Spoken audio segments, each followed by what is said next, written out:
Fala galerinha, Jeremias Santos da 160 Fan. E aí galera, a moto tava batendo, né?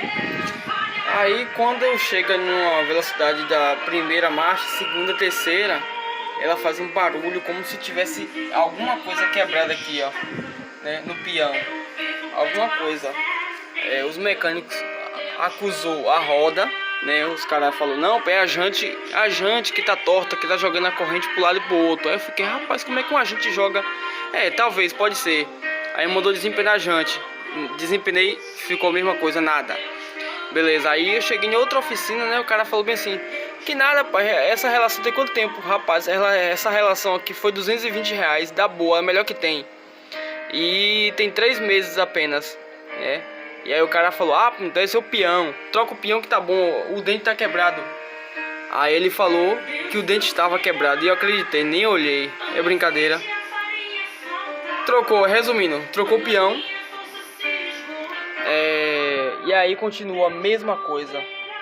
Aí depois de 5 meses agora, eu com aquele barulho batendo, né, aqui no meio, eu fiquei observando, rapaz, isso aqui ninguém vai descobrir o que é.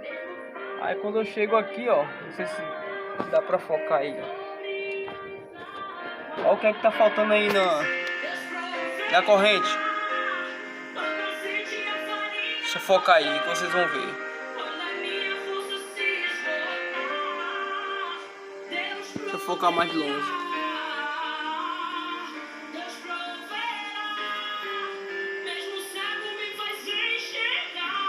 Olha lá, ó.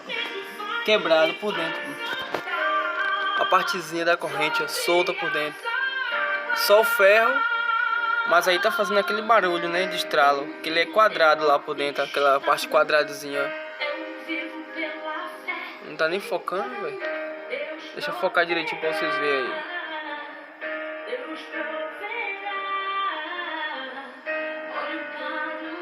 Não, tem que focar, pera aí.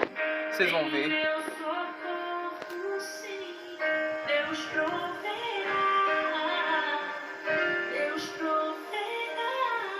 Oxe, que negócio é esse que não quer focar de jeito nenhum?